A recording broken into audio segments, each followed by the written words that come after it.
What is something that really freaks you out on an existential level? How you can trace the whole path of your life to some small, seemingly inconsequential event. Decades ago, when I was new to this area, I met a guy on the golf course and we became friends. I met others through him. And now 90% of my friends and contacts can be traced back to that meeting.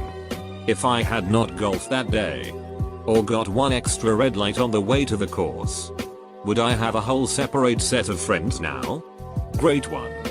I needed 3 C's to go to the university in London. I was ill for my exams, and complacent, and got C. Capital C. D, so went to the University of Manchester. My children literally wouldn't exist if I had studied a bit harder at computer science.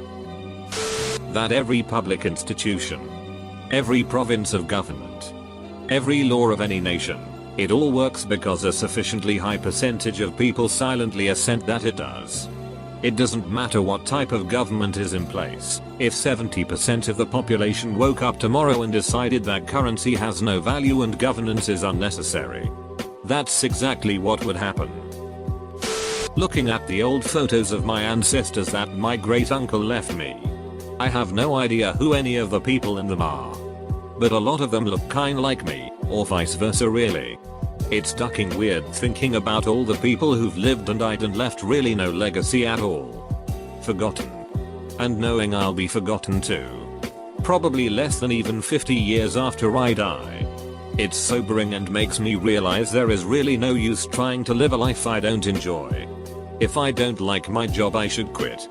If I want to live somewhere else, I should just go there.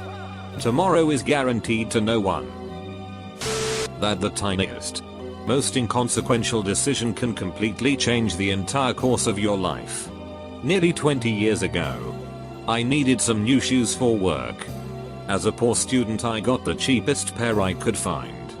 2 days later, I was supposed to be going straight from work to a club with my friends when, halfway through my shift, the sole half ripped off one of the shoes. I didn't have enough time to get home, change my shoes and get back to work before everyone left for the club. So I just went home and gave it a miss. That night, I started chatting with someone on a forum. A year later, went to visit them in America. 2 years later I moved to America and we got married. 10 years after that we both moved back to the UK. Had I chosen a different pair of shoes, I'd never met my wife, never moved to America, and my life would be completely different now. Because shoes. How much quicker time goes by as you get older. Remember when you were 5 and a summer vacation felt like a whole lifetime? I just wanna be a kid again. Life is like a roll of toilet paper. The closer you get to the end the faster it goes. The fact that I will never know how things turn out. What becomes of the world once I'm gone. I only understand life as the version I've lived. I never get to know the future. Unless you get born into another consciousness into the future. But unfortunately you won't remember your past life to appreciate this fact. That whatever I did in the past are now just memories. Even yesterday. Even though sometimes it feels like my childhood just happened. It was 20 years ago and they're memories. Did those actions even happen? It's hard to explain the feeling. My dad died 21 years ago. It was well before the age of camera phones and he really didn't like having his picture taken regardless. As a result I have maybe 2 pictures of him. I think I still have mental picture of him but sometimes I'm not so sure. He was one of the most significant people in my life and his death is one of the most significant events in my life, but honestly, there's a good chance that if he walked up to me today, I wouldn't recognize him. Okay. So most adults have at least some concept of the vastness of the universe. Each of us contains an almost unbelievable wealth of knowledge in our brains. They are essentially a universe unto themselves. Yet we can come into contact with another person and, in a matter of seconds, boil their entire existence down to, well, he's an asshole. That it's a strong possibility I'll be alone with no family by the time I die. All my friends are married and having kids. And I'm just here like, welp. Maybe I'll try dating again. People say life isn't a race. But if you aren't at the same pace as everyone else when they leave you behind for their own lives, then it's not really a race anymore. Is it?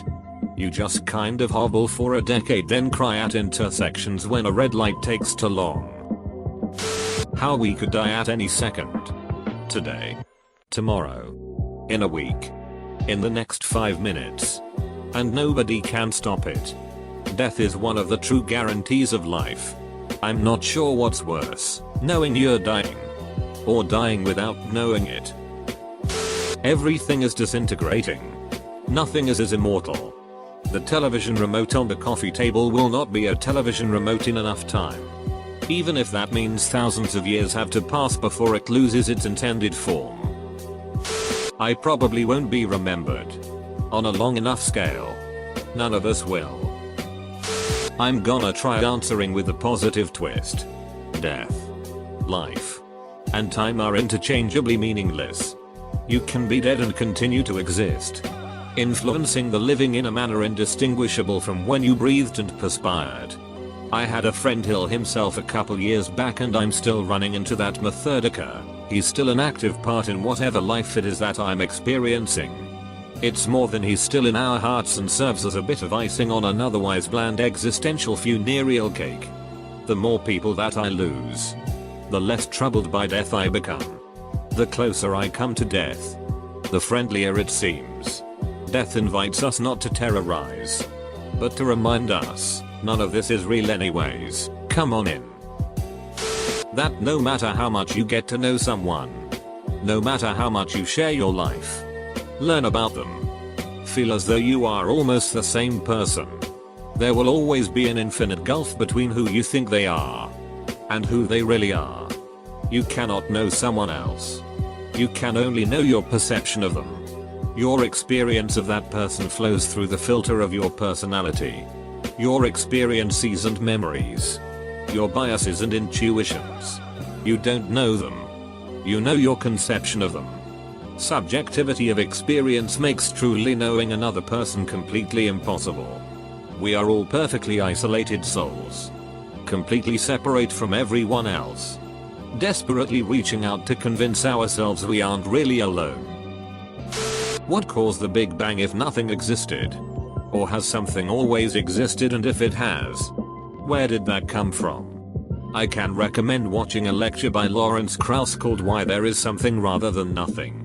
Pretty cool and interesting, even though it's hard to grasp. Every time we step outside of our houses could be the time we never come back. At any moment, some freak accident could happen until any one of us. Our lives are just an endless stream of consciousness, worrying about our own problems, worrying about this, worrying about that. But it could all come to a screeching halt in a split second, and we'd be gone from the world in an instant. I'm a biker. I think about this every single time I straddle that seat. Every time I put on that helmet. This could be my last ride. That's the risk I take with the hobby that I love. Edit, your responses are incredible. But let me clarify, I ride a motorcycle, not a bicycle. Chimpanzees. I have never really been able to articulate this as well as I would like. But the existence of chimpanzees is deeply disturbing to me in a very indescribable fashion. They are basically us except for a few very minor and completely random mutations that made us slightly better at analyzing patterns and communicating with each other. Whenever I see a chimpanzee, I'm really confronted with the fact that we humans are just another animal species, mostly controlled by instinct and making our decisions based on an incredibly biased framework of sensory perception and mental processing that was developed to survive the hunter-gatherer lifestyle on the African savanna. Did you know that to show submission to the leader of their pack, chimpanzees will come before him and bow to show their respect? That blew my mind because humans have been bowing to their leaders since we had leaders. And we can invent all kinds of justifications for it. He's descended from the gods. He led our armies to victory over the foreign barbarians. I agree with his views on tax policy. But at the end of the day, we're just apes bowing before another ape who groomed us well enough to become the pack leader. That is so ducking disturbing to me I can't even describe it. I don't recall what made me think it, but randomly dawned on me a few years ago. Every asshole that cuts you off in traffic. Everyone you see eating at a restaurant. Every last person you see has a life they're living just like yourself. They go through trials and tribulations just like you. On top of that, there are billions of people you'll never see and they're the same way regardless of you knowing of their existence. When I realized that, it legitimately freaked me out that I went my whole life without realizing that. Thinking they're like a background actor in my life just made me feel so insignificant and made me question whether me being here or not really even mattered. I still think that occasionally 10 plus years after that realization. Edit, I couldn't remember the term for it, but it's called Sonder. Thanks for the reminder, folks. What percentage of my life do I even remember?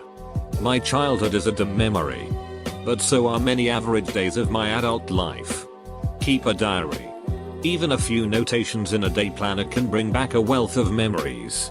Even of the vaguest days. No matter what you're doing in life, you could probably have made a decision that would make you happier right now. This makes me happy because then my argumentative brain goes, yeah, well, I could have made a decision that completely ducked up my life and made me wholly miserable too. Then I'm grateful for all the good stuff in life. What did the part of the city I live in look like 1,000 years ago? How will it look 1,000 years in the future? 10,000? 100,000 years? How much of what's here now will survive? I can never truly understand how another person perceives the world. Are we touching the same thing? Is our sense of smell similar? If I say it's the color red and the other person agrees, how do we know we are seeing the same shade of red? And vice versa. No one else can feel what I feel. What I think and truly understand my existence. My perception is a result of my organs sensing my stimulus and interpreting them through my own unique mindset, memories and experience. I can communicate. We can all try to empathize.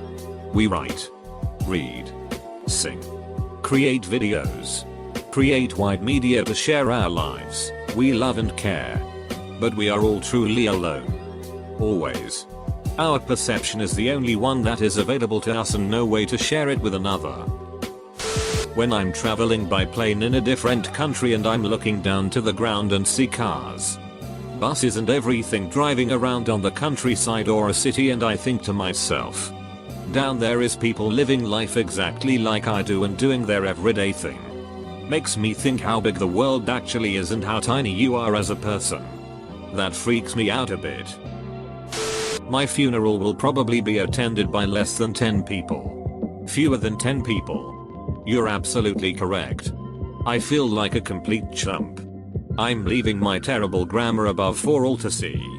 I am shamed. Whenever I look into a mirror for so long I start to get freaked out that I'm looking at myself. And myself is looking back at me. Then I start to think about how my brain is witnessing itself in an infinite loop. Then I get freaked out and go about my day.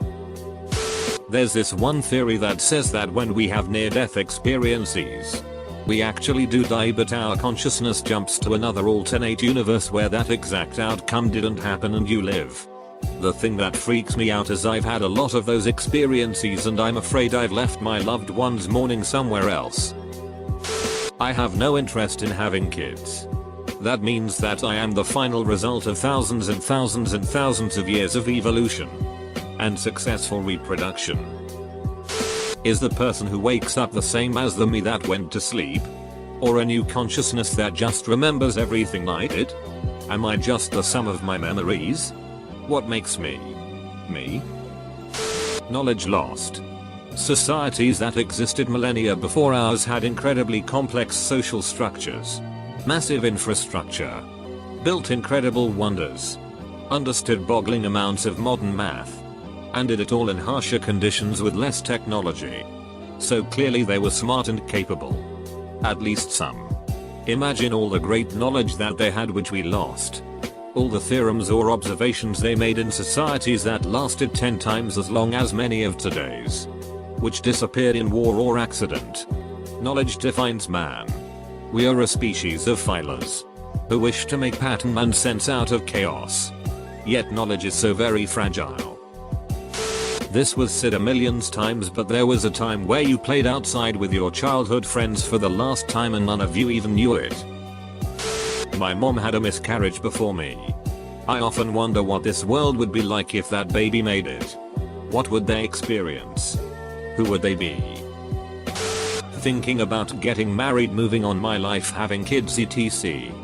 I'm 19 and in college RN, and for some reason I can't shake the thought that I'm never going to get the chance to move on. It's surreal.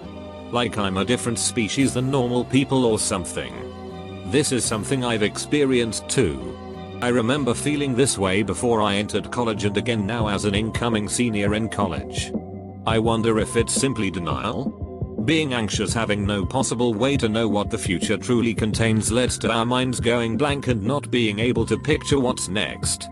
I honestly would imagine that this is a common feeling.